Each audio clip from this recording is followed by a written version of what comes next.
in this business, appliance repair, you don't need to spend a lot of money on your website. You can even make one. You can go on Fiverr. If you know Fiverr, I'll put the link to fiverr.com and hire somebody for like $50 and they can make a regular website. You just want a very simple website because you're not selling on your website. You don't need something huge or $2,000. I had a guy once told me, I can make your website. It's gonna cost you around 3,500. I'm not selling on my website. I'm not selling anything. Website is just when somebody type the company of my name of my company and they find that my hours of operation and what I'm located, what do I do. That's about it. It's very, very simple. You can make one for $50, $100. I would suggest not to spend more than $250 on a website. Not even that. So do not go with the $1,000 or $2,000 website for appliance repair business. It doesn't work, doesn't mean anything. You're just gonna waste your money. I mean, sometimes on Fiverr you find somebody make your website for $50, and that's all you need. Services, your logo, your name, your address, some pictures, 2, 3 pages for the service. What do you service? What brand do you service? A little background on you, how long you've been in business and stuff. It's very simple stuff that anybody could make within an hour or two. So go cheap on the website and don't worry about it. When you choose a name for your company, you have to check if that name is available.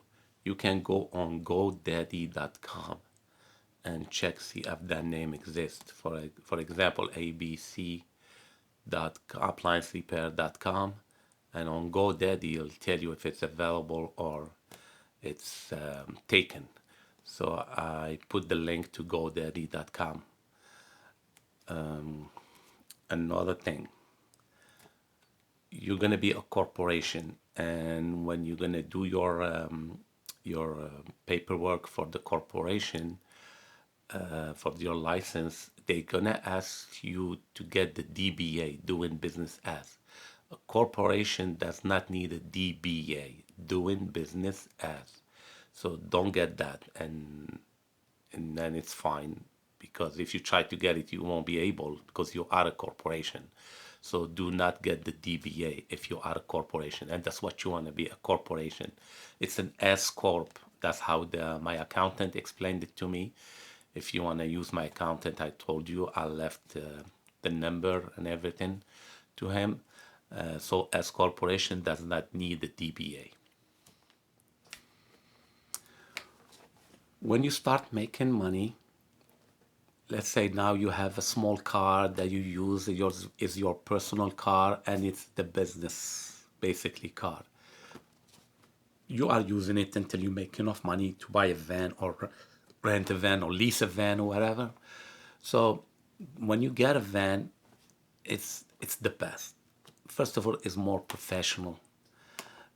You get a white van with the decal red and blue and all stuff, your name, address, and everything. When you stop at the customer's house and they see your van, they trust you even more, and you look more professional. And sometimes they don't fight you on the estimate just because they see you as a company. They don't see you as somebody just pulling over with any regular car, because I had customers where they were bad mouthing all the technicians because they did not have a van. I used to have a nice van. So it's good. Also, when you drive in your van, people behind you on the traffic and stuff, they take a picture of your van. Many people did, and they called me from that. So it's like you're advertising yourself for free. Also, if you go to the supermarket when you work and you to get something, you'll see people taking pictures, and something that ask you, "Can I take a picture?" And they some they ask you, "What do you do? Do you install this? Do you do that?" Because they know you're an appliance repair technician. So with your car, nobody knows what to do. And also when you go to neighborhoods, especially summertime, when everybody is out there in the front yard, backyard, or looking around and doing stuff outside because it's a nice day out. when you park next to in their neighborhood, they all start looking and they're gonna start ask the neighbor, how is he? Was he good? Did he good job? They say, yeah, yes, it was fine, and they all want your number. So that then is more exposure because if you go with your car at the customer's house, even the neighbor doesn't know who you are. The second thing is at nighttime. When you're driving with your van at nighttime inside in neighborhoods, like a winter time, sunset is at 4:30, and you still have customers. You may be working until 7. You're not gonna see the numbers. Sometimes you can very hard to see the numbers. Sometimes the number is not on the house, and you're driving back and forth in that neighborhood. When you're driving with the service van, at least people there, they look, they say, oh, okay, as a service people waiting. They're not gonna call cops on you, you know. But if you have like a regular car, a black car or gray car, but anyway, if you get a small car, best if it's white. If you have any car, just use it, but white it would be better. If they see a car going back and forth, they start looking. They may call cops on you. So a van is always a good exposure and more trust. They have your number, they have the company name, they have the agent's name, the address of the company. So it's more trust. Even you go back and forth 4 times or 5 times. Sometimes people stop you, tell you, oh, you're looking for something. You just tell them, oh, okay, I'm looking for this customer, and they show you the way. Also, when you don't find the address, you call the customer and tell you, okay, I'm gonna stand outside. I'm gonna see you if you pass through here. So when you drive in a van, it's very easy to spot you. The customer will just see the white van with all the decal and will wave to you, and that's it. And you go there. But when you drive in a regular car, he doesn't see you. He doesn't know who you are. Then they ask you, what car are you driving? And you tell them, oh, I'm driving Black Odyssey, for example. It's it's never good. But at the beginning, it's okay. But as soon as you can have money and get a van with the decal, that's the best that you can do. It's more exposure, more trust, look more professional, more advertising.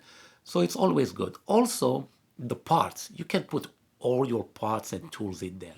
You got your license, and you got the certificate of authority, you got the tax ID, you got all that paper. Now you need to start working.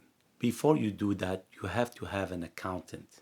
It's very important to have an accountant because the IRS, they're gonna send you letters, and they keep sending letters every time. They never stop sending letters. And sometimes you don't understand what they're talking about because you're not an accountant and you want to focus on your appliance repair business. You want to grow your business now. You want to service the customer, make them happy, make the money. So you cannot split yourself on two things to becoming an accountant and appliance repair. It's not your trade. So hire an accountant. Accountant will handle all the sales tax, the tax of the end of the year's taxes, and those letters. If he has to make calls to the IRS, he will do that. If if he need to write a letter to them, he will do that. Because what the IRS usually they do, they send you a letter even if it doesn't concern you, but they will still send it because you're a business. Then the accountant will tell you, oh, this one doesn't concern you, don't worry, I'll take care of it. Or it tell you, oh, this is concern you, you have to pay this much, or you have to provide this paper, or you have to add something. There's always something. And those letters, they keep coming. They keep coming. And believe me, it's very stressful. You come home, you find the IRS letter, you look at it, you don't understand what they want. You have to call them. You don't know how to handle it. And that takes so much energy from you. And you lose, and you want to put that energy into your appliance repair business, not into IRS letters. So you must have an accountant. Um, Accountant, it depends. They charge you monthly, of course, and also they charge you at the end of the year when they do your personal and business tax, two tax at the end of the year. It's a little expensive at the end of the year, but you should be fine. So, and the accountant will file sales taxes every 3 months. He will tell you when and get the money ready. And any letter, just take a picture, email it to them. That's what I do with my accountant. Any letter, I gotta take a picture, send it to him. email it or send it to his phone, and he take care of it. Always answers me everything. I can give you my accountant phone number and see if he works for you. For me, it's great. He speaks Spanish, English fluently. He always take care of all my paperwork, everything, so I don't have to worry about anything. I pay him monthly. He charges actually 150 monthly, including doing the sales tax 4 times a year. And any letter you get, just take a picture and text it to him. If you have an accountant who's cheaper, just use your accountant. It's up to you, but I will put his website link, phone number, and everything if you want to use him.